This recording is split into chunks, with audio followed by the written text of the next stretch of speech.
Hello and welcome again. चलिए, अब हम लोग केमिकल काइनेटिक्स का लास्ट टॉपिक जो कि क्या है, आर्हेनियस इक्वेशन, उसको देखते हैं। ठीक है, ये क्या बेसिकली एक्सप्लेन करता है? तो ये एक्सप्लेन करता है टेम्परेचर, रेट कांस्टेंट और एक्टिवेशन एनर्जी के बीच का रिलेशन एक्सप्लेन करता है। ठीक है, और इस पे बहुत सारे क्वेश्चंस आते ही हैं। बेसिकली इसकी थियरी बहुत कंसेप्चुअल है, जो कि बच्चों को बहुत ज़्यादा दिक्कत करती है। तो बस ध्यान से आपको देखना है, सारी चीज़ें अपने आप ही क्लियर होती जाएंगी। तो देखिए, सबसे पहले तो मैं हेडिंग कर देता हूं। क्या भाई?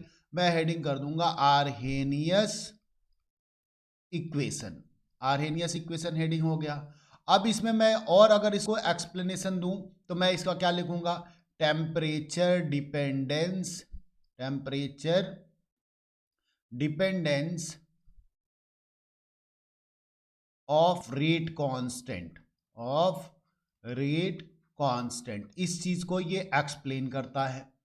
ठीक है, अब चलिए, तो अगर हम लोग सबसे पहले ना, हम लोगों को यहाँ पर क्या चीजें इंपॉर्टेंट हैं जो पूछी जाती हैं?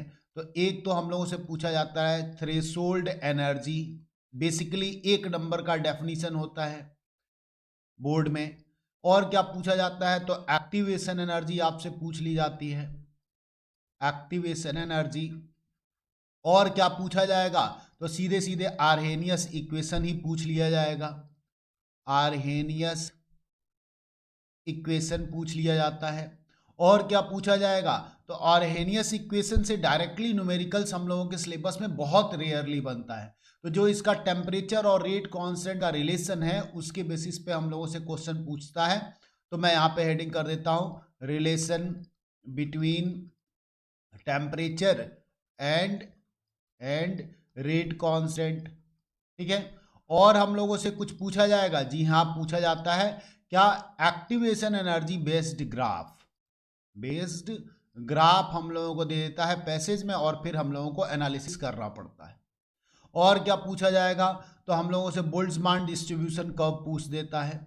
Boltzmann distribution, distribution curve. तो इतनी सारी चीज़ें हैं, बहुत आसान है। साथ ही साथ हम लोग न्यूमेरिकल्स को भी देख लेंगे, तो हम लोगों का टॉपिक भी बहुत अच्छे से क्लियर हो जाएगा। इसके अलावा और कोई टॉपिक बचता ही नहीं है इसमें। तो सबसे पहले, अगर आपको ये सारे कॉन्सेप्ट समझने हैं, वो भी शॉर्ट में समझना है और केवल बोर्ड के लिए समझना है, तो आपको ना थोड़ा सा डिस्कस करना चाहिए किसको? कोलिजन थियरी को, कोलिजन थियरी को। अब बेसिकली कोलिजन थियरी में होता क्या है बच्चे? तो कोलिजन थियरी ना, मैं आपको जब मॉलिक्यूलरिटी पढ़ाया था तब वहां पे जितनी जरूरत थी वो चीज मैं बता दिया था कि इफेक्टिव कोलिजन क्या होता है, प्रॉपर कोलिजन क्या होता है, मॉलिक्यूलरिटी क्यों 3 होती है। तो मैं बताया था कि एक ही प्लेन में जब कोलिजन होता है तो हम लोग तभी प्रोडक्ट का फॉर्मेशन हो सकता है ना? तो देखिए, यहां पे मैं लिखता हूं during L, during a chemical reaction, a chemical reaction, reactant molecules, reactant molecules collide together, collide together,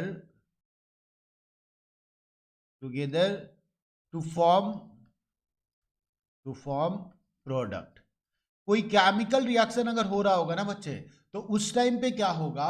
reactant के जो भी मॉलिक्यूल्स होंगे वो आपस में कोलिजन करते हैं, आपस में टकराते हैं, तभी जाकर प्रोडक्ट का फॉर्मेशन हो सकता है। अदरवाइज प्रोडक्ट का फॉर्मेशन पॉसिबल नहीं है। ठीक है, यही इस पॉइंट का सेंस है। अब इसी को पॉइंट ऑफ व्यू में रखते हुए हम लोग क्या करें, एग्जाम्पल भी साथ ही साथ सपोज कर लें। मैं यहां पे मान लेता हूं, let's suppose, let's suppose a general reaction, a general, general reaction आप सपोज कर ले रहे हैं। जनरल रिएक्शन में मानता हूं यहां पर क्या है, A2 है, और ये हम लोगों का B2 से कोलिजन करके क्या बना रहा होगा? 2AB बना रहा होगा। अब जरा सोचने की बात यह है कि क्या ऐसे नॉर्मली बन जा रहा होगा? नहीं, ये हम लोग ना किसी पॉट के अंदर कराते होंगे, किसी ना किसी बीकर या किसी ना किसी टेस्ट ट्यूब, या लैब की अगर बात कर रहे हैं, या किसी बर्तन में कराते होंगे। लेट अस सपोज ये एक क्लोज्ड पॉट है और इसमें क्या है, A2 और B2 के मॉलिक्यूल्स हैं, A2 और B2 के मॉलिक्यूल्स हैं। अब A2 और B2 के जो मॉलिक्यूल्स हैं, जब ये आपस में टकराएंगे, एक ही प्लेन में जब टकराएंगे और एक इफेक्टिव एनर्जी के साथ टकरा रहे हो, तभी जाकर प्रोडक्ट का फॉर्मेशन हो सकता है, या फिर अगर कम एनर्जी होगी तो नहीं होगा। अब मान लीजिए मैं ये कहता हूं, ये हम लोगों के पास एक रास्ता है, इस रास्ते में ना 2 गाड़ियां आ रही हैं, लेकिन इन दोनों गाड़ियों का स्पीड जो है वो क्या है, 1 किलोमीटर पर आवर है। 1 किलोमीटर पर आवर, यानी कि स्पीड क्या हो गई, बहुत स्लो हो गई। आप पैदल ही उससे तेज चल लेते हैं। अब ये टकराएगा तो क्या ज्यादा नुकसान होने के चांसेस हैं? तो इसका जवाब होगा नहीं, बहुत ज्यादा नुकसान नहीं होगा, है कि नहीं। लेकिन अगर वही मैं कहता हूं कि नहीं, ये 80 किलोमीटर पर आवर है, 80 किलोमीटर पर आवर, तब बहुत ज्यादा नुकसान होने के चांसेस हैं। तो जब रिएक्टेंट के मॉलिक्यूल्स कोलाइड करते हैं, तो ऐसा जरूरी नहीं है कि हर कोलिजन में प्रोडक्ट का फॉर्मेशन हो ही जाए। हो सकता है कुछ में प्रोडक्ट का फॉर्मेशन हो और कुछ में ना हो। जिसमें प्रोडक्ट का फॉर्मेशन होगा उसको हम लोग बोलेंगे इफेक्टिव कोलिजन, और जिसमें नहीं होगा उसको हम लोग बोलेंगे इनइफेक्टिव कोलिजन। ठीक है, तो मैं अब सेकंड पॉइंट लिखूंगा। पहला पॉइंट हम लोग यहां पे लिखे थे, during a chemical reaction reactant molecules collide together to form product, but during every collision product is not formed. Product है ना, मैं यहां पे लिखूंगा इज नॉट फॉर्म और प्रोड्यूस्ड, इज नॉट प्रोड्यूस्ड। किस कोलिजन में होगा भाई? तो the collision in which reactant molecule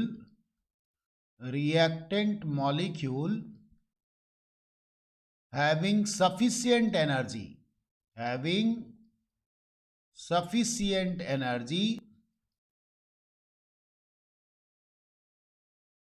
to break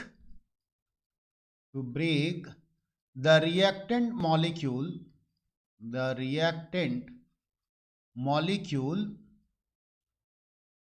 is called effective collision. ठीक है, जिसमें ना रिएक्टेंट के मॉलिक्यूल्स ब्रेक हो जाते होंगे उसको आप क्या बोलेंगे? इफेक्टिव कोलिजन बोलेंगे। एंड यहां पे मैं लिखूंगा and effective collision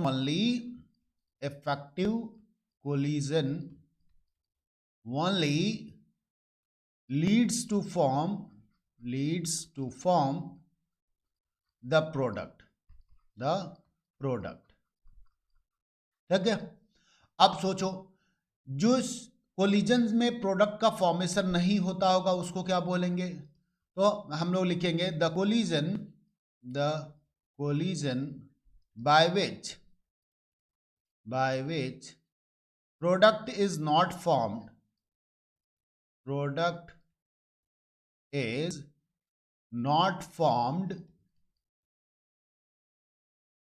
is known as, उसको क्या बोलेंगे भाई? is known as ineffective collision.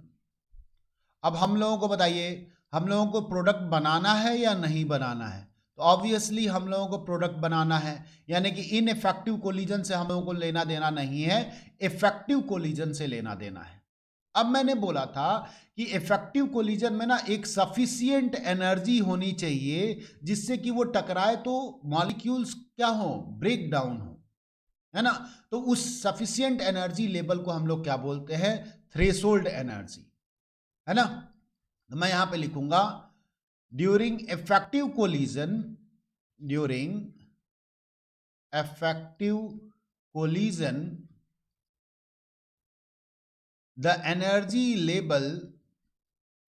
the energy of the reactant molecule, या the energy level of the reactant molecule, कुछ भी लिख सकते हैं यहां पर, is known as क्या? Threshold energy. और अभी मैं आप लोगों को बताया था कि थ्रेशोल्ड एनर्जी इंपॉर्टेंट है, पूछा जाता है, पहला तो हम लोगों का यही है ना। अब जरा सोचिए, थ्रेशोल्ड एनर्जी को क्या किसी और लैंग्वेज में लिख सकते हैं हम लोग? तो जी हाँ, इस थ्रेशोल्ड एनर्जी को ही जब क्रॉस कर रहा है, थ्रेशोल्ड एनर्जी को ही जब मॉलिक्यूल रीच कर ले रहा है, तभी कोलिजन के बाद मॉलिक्यूल्स रिएक्टेंट के ब्रेकडाउन हो पा रहे हैं। और इसी वजह से मैं यहां पे क्या लिख सकता हूं? The minimum amount of energy, the minimum amount of energy required to bring the chemical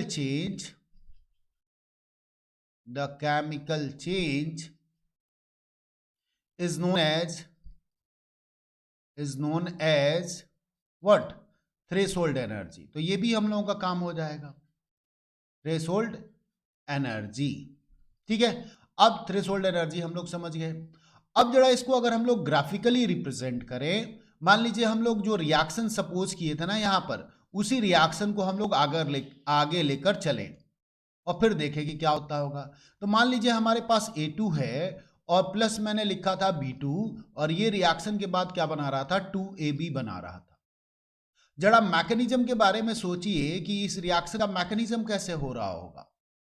आप कहेंगे कि सर ये जो A2 होगा ना, मान लो कि इसके बीच में अगर एक बॉन्ड है तो पहले ये ब्रेक डाउन होता होगा 2A में, और फिर ये जो B2 होगा वो ब्रेक डाउन होता होगा 2B में, और फिर ये जो 2A है और ये जो 2B है ये आपस में कंबाइन करके 2AB बना लेते होंगे। तो आप सोचिए ये ब्रेक करने के लिए हम लोगों को क्या करना पड़ रहा है? कभी भी किसी भी मॉलिक्यूल्स, एटम, आयन, कोई भी सामान, कोई भी चीज दुनिया में अगर आपको ब्रेक करना हो तो आपको हीट करना पड़ता है, यानी कि ब्रेकिंग के दौरान हीट एब्जॉर्ब होगा, हीट विल एब्जॉर्ब, है कि नहीं? अब अगर यही कहानी हम लोग बात करें यहां पर कि यहां पर चीजें आपस में जुड़े रही हैं, दो से एक बन रहा है, या चारों एटम्स को मिला लें तो दो मॉलिक्यूल्स बन रहे हैं, तो ये एक तरीके से क्या हो गया? कंडेंसेशन प्रोसेस हो गया। वाटर के मॉलिक्यूल्स अलग अलग आपस में जुड़ गए, बर्फ बना लिए, तो उस टाइम हीट क्या होता है? रिलीज होता है। यानी कि यहां पर इस प्रोसेस में हीट विल रिलीज, है कि नहीं? अब यहां से हम लोग चलते हैं ग्राफिकल रिप्रेजेंटेशन के तरफ। मान लीजिए इस y कोऑर्डिनेट पे मैं क्या रिप्रेजेंट करता हूं? मैं लिखता हूं एनर्जी, और यहां पे मैं लिखता हूं क्या? प्रोसेस को लिख देता हूं, या रिएक्शन को मैं लिख सकता हूं। इनिशियली रिएक्टेंट के मॉलिक्यूल्स के पास कुछ ना कुछ तो एनर्जी होगा ही। मान लीजिए वो लेवल A2 और B2 का ये है, लेकिन ये मॉलिक्यूल जब इतनी एनर्जी पाएंगे तभी ब्रेक होंगे, किसमें? 2A और 2B में। तो ये एनर्जी लेवल अब हम लोगों का क्या कहना चालू हो जाएगा? Threshold energy. ठीक है कि नहीं?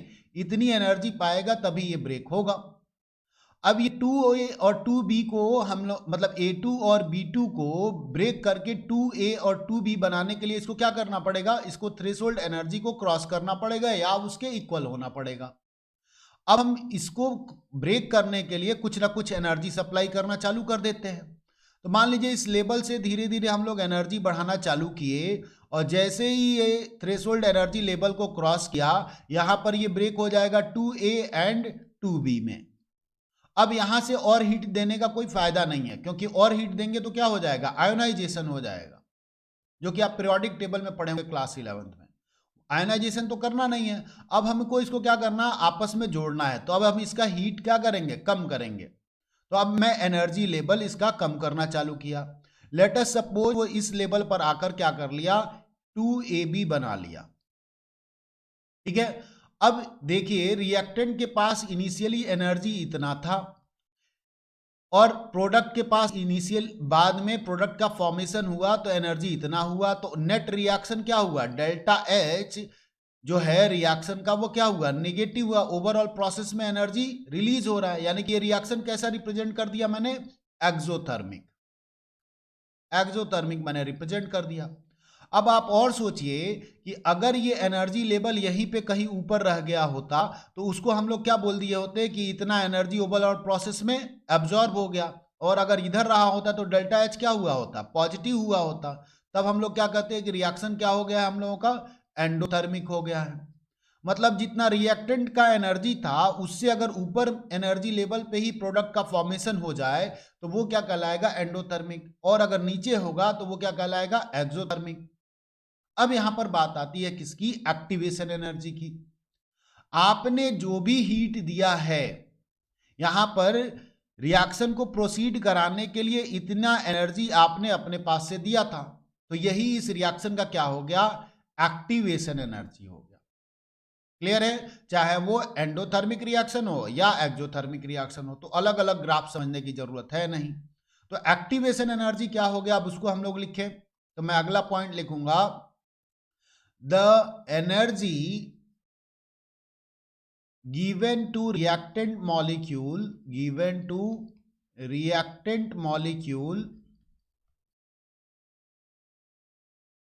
to reach threshold energy level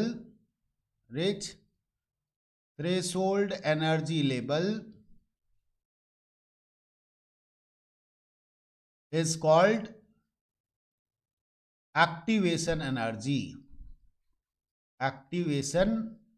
energy. Reaction को यही एक्टिवेट किया है। कैटलिस्ट आपने जाना होगा, कैटलिस्ट क्या करता है, इसी एक्टिवेशन एनर्जी लेवल को कम कर देता है। मतलब जो रिएक्शन पहले इस लेवल पे हो रहा था ना, वो थोड़ा सा कम ही पे रिएक्शन हो जाता है। तो ये in the presence of catalyst, के केस में हो जाता है, एक्टिवेशन एनर्जी को कम कर देता है। ठीक है, तो यहां से थोड़ा सा ना मैं एक्स्ट्रा आपको बता देता हूं, रोल ऑफ कैटलिस्ट क्या होता है भाई। तो role of catalyst decreases the activation energy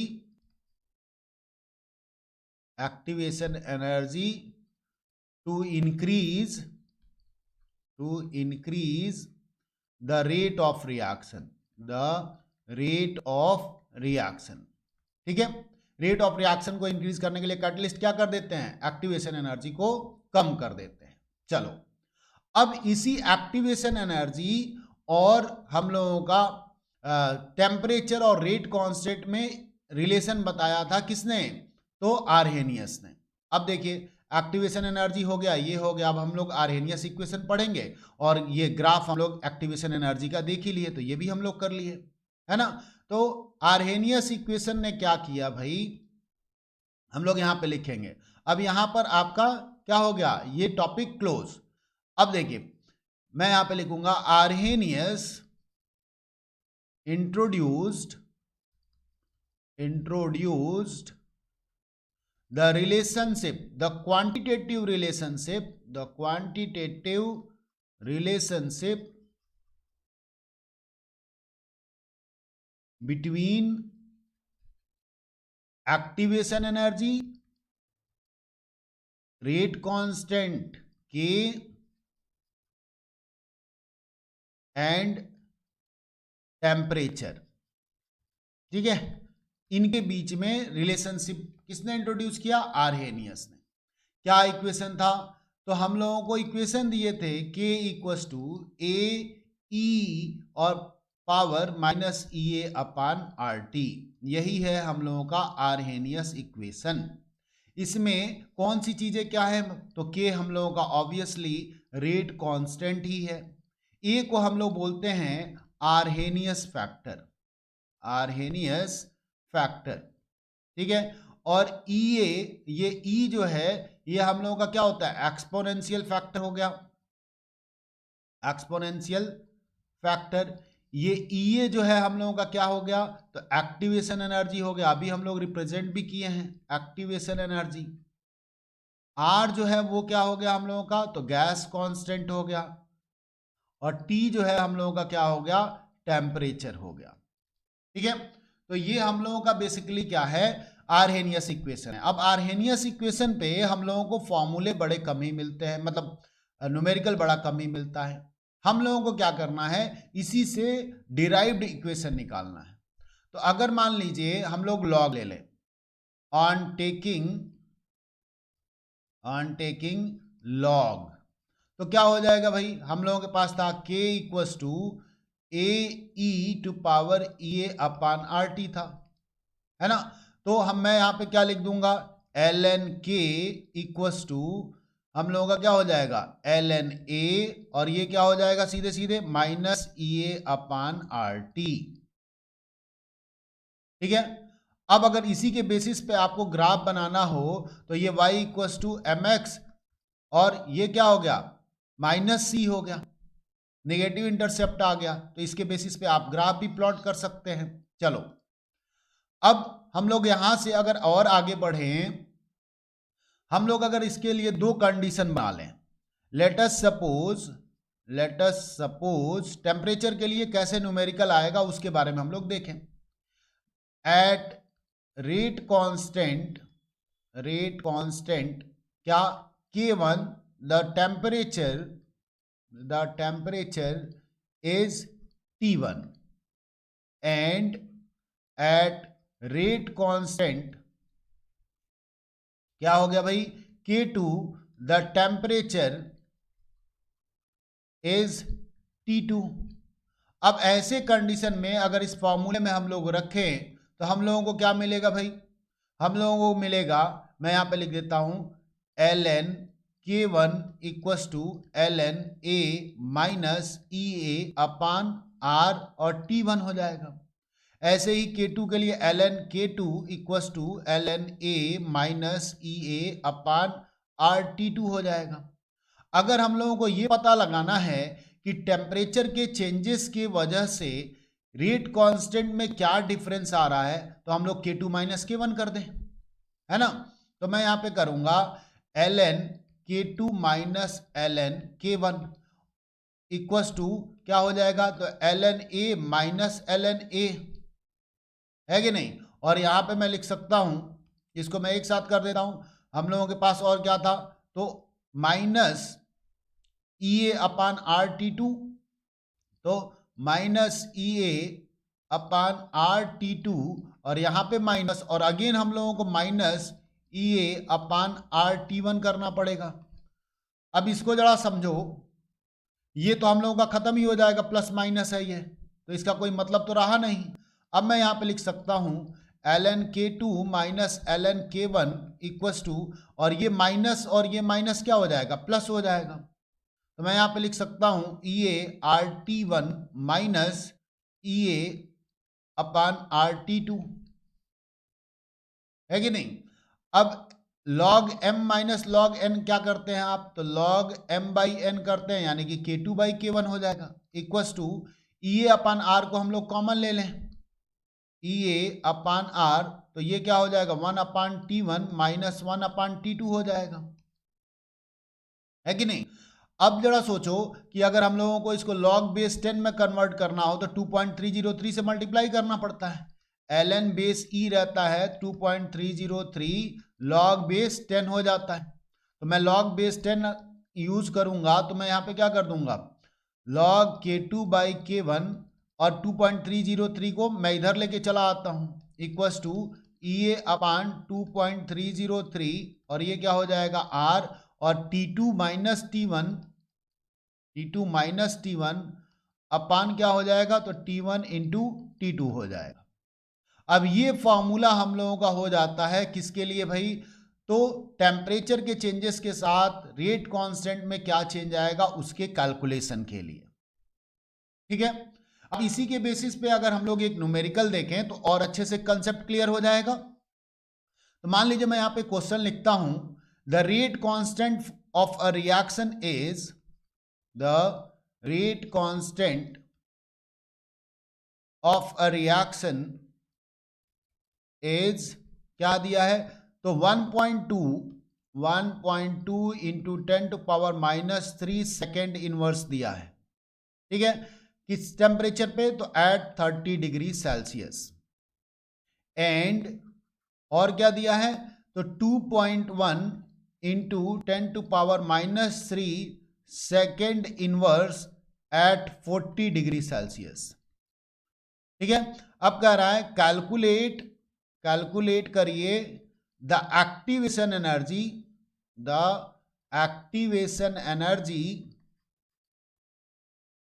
of this reaction reaction. इस रिएक्शन के लिए एक्टिवेशन एनर्जी की वैल्यू क्या होगी? अब जरा सोचो, हमारे पास क्या क्या डेटा दे दिया। तो हम लोगों के पास K1 दे दिया, रेट कांस्टेंट बोल रहा है ना, रेट कांस्टेंट। ये दे दिया है किस टेम्परेचर पे? T1 पे। और ये दे दिया किस पे? T2 पे। हम लोग डेटा पुट करें, एक्टिवेशन एनर्जी निकाल लेंगे। हमारे पास क्या फॉर्मूला था? तो log K2 by K1 equals to था EA अपान 2.303 R, और यहां पे हम लोग लिखे थे T2 माइनस T1 अपान T1 इंटू T2, है ना। फॉर्मूला सबसे पहले लिखना जरूरी है, बहुत बार मैं बोल चुका हूं, तभी जाकर आपको पूरे मार्क्स मिलेंगे। तो मैं यहां पर डेटा रखूंगा log, और K2 की वैल्यू हमारे पास क्या हो गई? तो ये हो गई। तो log 2.1 into 10 to power minus 3 second inverse upon, और K1 की वैल्यू क्या हो गई? तो ये हो गया। तो 1.2 into 10 to power minus 3 second inverse equals to EA तो हम लोगों को कैलकुलेट करना ही है, 2.303 एज इट इज रह जाएगा। R की वैल्यू हम लोग क्या रखेंगे? तो 8.314 जूल पर केल्विन पर मोल। तो जूल पर केल्विन पर मोल। अब यहां पर अगर टेम्परेचर आपने केल्विन में रख दिया तो T1 और T2 को भी क्या रखना पड़ेगा? केल्विन में। तो T2 हमारे पास है 40 डिग्री सेल्सियस, यानी कि हम क्या कर देंगे? 273 और प्लस 40 कर देंगे। तो ऐसे ही हमारे पास क्या आ जाएगा? ये तो 313 आ जाएगा। 313 माइनस ये 273 प्लस 30 कर देंगे, तो ये हम लोगों का क्या आ जाएगा? 303 अपान क्या हो गया? तो 313 इंटू 303, और ये केल्विन में ही है, ये भी केल्विन में ही है ना। अब इसको हम लोग यहां से एक्टिवेशन एनर्जी आराम से कैलकुलेट करके निकाल सकते हैं। जब हम लोग इसको कैलकुलेट करते हैं तो ये हम लोगों का आ जाता है 44126.3 और जूल पर मोल, या अगर किलो जूल में कन्वर्ट करना है तो 3 डिजिट इधर आ जाएगा, तो 44.1263 और किलो जूल पर मोल। तो ऐसे क्वेश्चंस आते हैं। यहां पर एक टॉपिक और हम लोगों का बच गया। देखिए हम लोगों ने क्या क्या देख लिया। हम लोगों ने देख लिया कोलिजन थियरी, आर्हेनियस इक्वेशन आपने समझ लिया, ये समझ लिया। बोल्ट्जमान न्यूमेरिकल भी आपने देख लिया कैसे करना है। बोल्ट्जमान डिस्ट्रीब्यूशन कर्व, तो बोल्ट्जमान डिस्ट्रीब्यूशन कर्व यहीं से है, आर्हेनियस इक्वेशन से ही है। ये जो माइनस EA अपान RT है, इसको ही हम लोग क्या बोलते हैं? यही बोल्ट्जमान डिस्ट्रीब्यूशन है, ठीक है। बोल्ट्जमान फैक्टर हम लोग इसी को बोलते हैं, ठीक है। बोल्ट्जमान जो है वो क्या बोलते हैं? बोल्ट्जमान कहते हैं कि ये जो माइनस EA अपान RT है, इसको आप क्या कहिए? बोल्ट्जमान फैक्टर कहिए, बोल्ट्जमान फैक्टर। ये किसको एक्सप्लेन करेगा? तो it represent the fraction of molecule, the fraction of molecule that bring the chemical change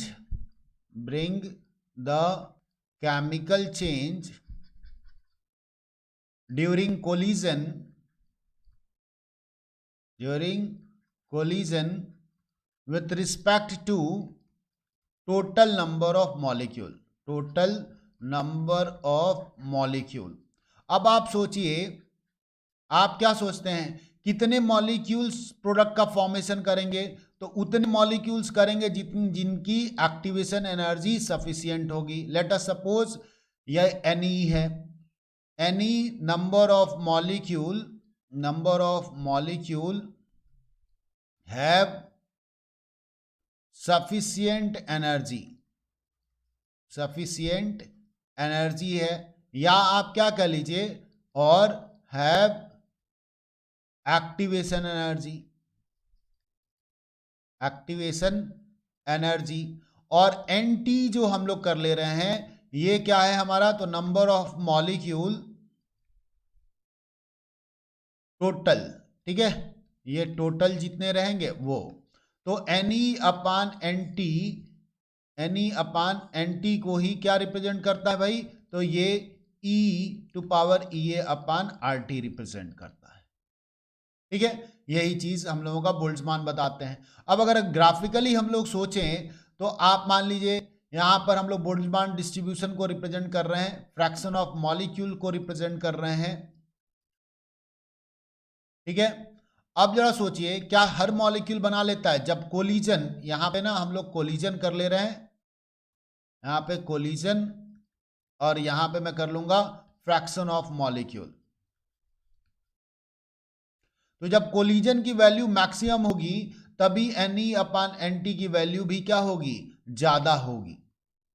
total number of molecule जिसके पास क्या होगा? एक्टिवेशन एनर्जी ज्यादा होगा।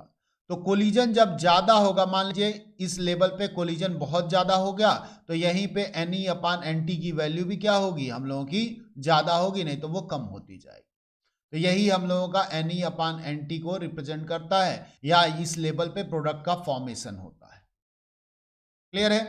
तो ये हम लोगों का ओवरऑल टॉपिक था जो हम लोगों को समझना था। अब हम लोगों का चैप्टर खत्म हो गया। अगले वीडियो में हम लोग क्या करेंगे? जो बहुत इंपॉर्टेंट क्वेश्चंस हैं उसको सॉल्व करेंगे। Thank you.